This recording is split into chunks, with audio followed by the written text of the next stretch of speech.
Welcome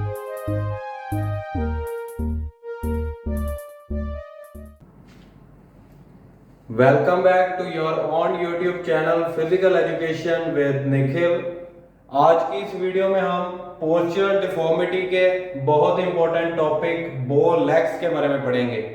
last video में हमने knock नीज के बारे में पढ़ा था। अगर आपने वो वीडियो नहीं देखी तो आप टॉप राइट कॉर्नर पर क्लिक करके उस वीडियो तक पहुंच सकते हैं।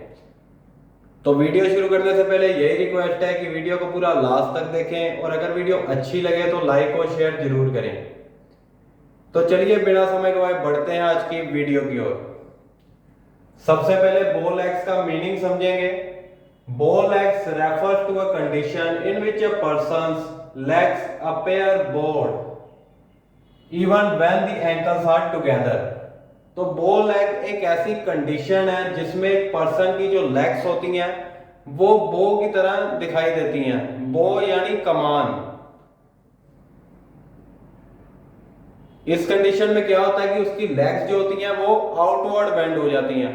नॉक नीज में हमने पढ़ा था कि जो लेग्स हैं वो इनवर्ड बेंड होती हैं। तो ये उसका बिल्कुल ऑपोजिट है।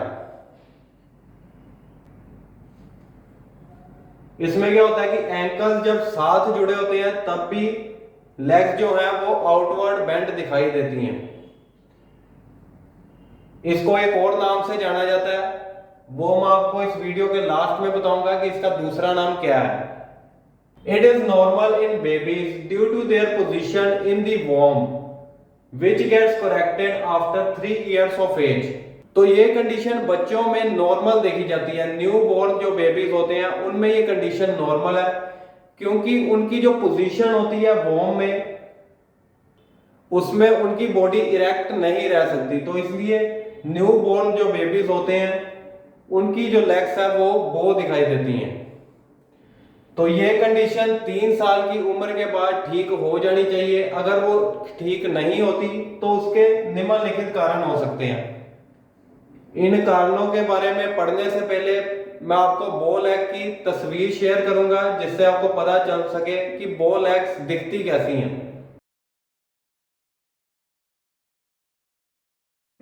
तो अब हम आगे इसके कोजेस पढ़ेंगे। तो सबसे पहला कोज है एबनॉर्मल बोन डेवलपमेंट। तो जब भी बोन्स की डेवलपमेंट सही तरीके से नहीं होगी, डेवलपमेंट एबनॉर्मल रहेगी, तो बो लेग्स का खतरा बढ़ जाएगा। दूसरा कोज है ब्लाउंस डिसीज। इस डिसीज में क्या होता है कि जो नीज के पास ग्रोथ प्लेट्स होती हैं वो अच्छी तरह से डेवलप नहीं करती, या तो वो बहुत स्लो डेवलप करती हैं या फिर न्यू बोन्स की फॉर्मेशन करना ही बंद कर देती हैं। तो इसके कारण हमें बो लेग्स देखने को मिलती हैं। तीसरा कोज है पेजेट्स डिसीज। इस कंडीशन में क्या होता है, जो हड्डियां होती हैं वो कमजोर होना शुरू हो जाती हैं। तो उनके कमजोर होने के कारण ही बो लेग्स जो हैं वो पैदा हो जाती हैं। चौथा कोज है इम्प्रॉपर हील्ड फ्रैक्चर्स। अगर किसी व्यक्ति को किसी भी तरह की बोन में इंजरी हुई है और उसका जो फ्रैक्चर है वो अच्छी तरह से हील नहीं हो पाया है, तो उसके कारण क्या होगा, जो बोन की शेप है वो खराब हो जाएगी और बो लेग्स की समस्या पैदा हो जाएगी। चौथा कोज है vitamin D deficiency. Vitamin D सभी को पता है कि विटामिन डी से हड्डियां जो है वो मजबूत होती हैं। अगर उसकी डेफिशिएंसी होगी तो हड्डियां कमजोर होंगी और हड्डियां कमजोर होने के कारण ही बो लेग की समस्या पैदा हो सकती है। पांचवा कोज है लेड पॉइजनिंग। लेड पॉइजनिंग से हड्डियां कमजोर होती हैं। फ्लोराइड पॉइजनिंग से भी हड्डियां कमजोर होती हैं। इन दोनों की हमारे शरीर में अधिक मात्रा होने से हमें लेड पॉइजनिंग या फिर फ्लोराइड पॉइजनिंग हो सकती है। तो ये दोनों हड्डियों को कमजोर करते हैं और बो लेग्स का खतरा जो है वो बढ़ाते हैं।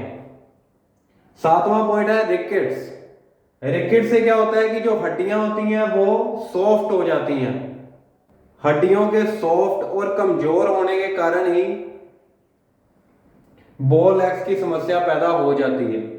आठवां कोज है डैमेज टू ग्रोथ प्लेट, अगर ग्रोथ प्लेट में डैमेज होगी किसी भी तरह की तो हड्डियों की जो ग्रोथ है वो रुक जाएगी और उसके कारण बॉल एक्स की समस्या पैदा हो जाएगी। नाइन्थ कॉज है एकोन्ड्रोप्लासिया। एकोन्ड्रोप्लासिया एक जेनेटिकल डिसऑर्डर है। इसमें क्या होता है कि जो ह्यूमन है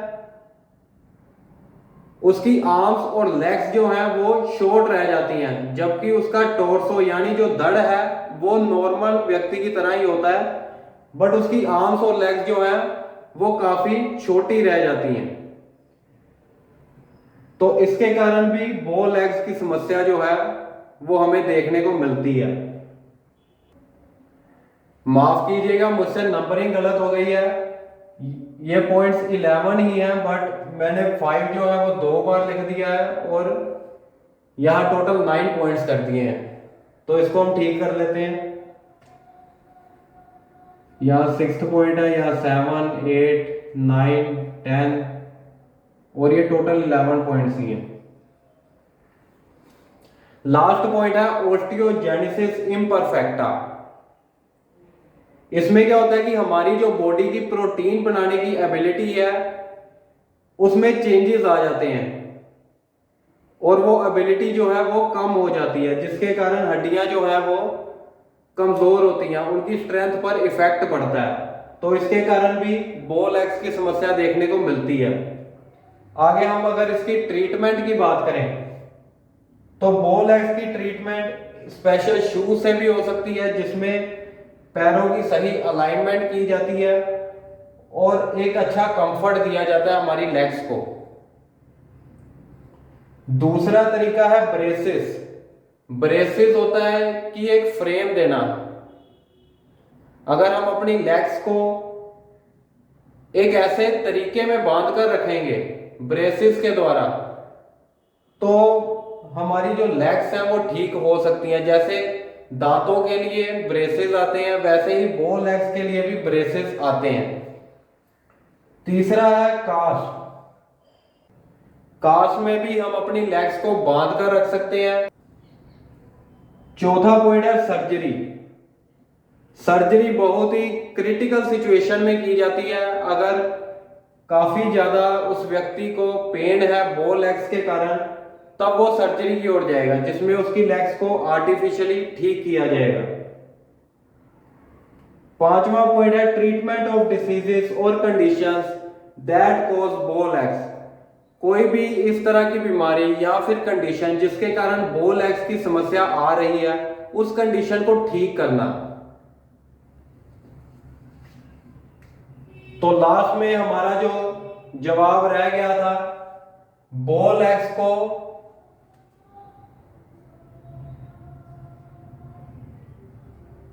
जेनुवरम नाम से भी जाना जाता है। तो जेनुवरम एक लैटिन वर्ड है और इस कंडीशन को इन दोनों नामों से जाना जाता है, चाहे इसको हम बो लेग्स के या फिर जेनुवरम के, एक ही बात है। तो आज की वीडियो में बस इतना ही। उम्मीद है कि आपको आज का टॉपिक क्लियर हो गया होगा। अगर आप हमारे चैनल पर पहली बार आए हैं तो ऐसी और वीडियोस के लिए हमारे चैनल को सब्सक्राइब कर लें। तो मिलते हैं अगली वीडियो में एक नए टॉपिक के साथ। Thanks for watching and take care.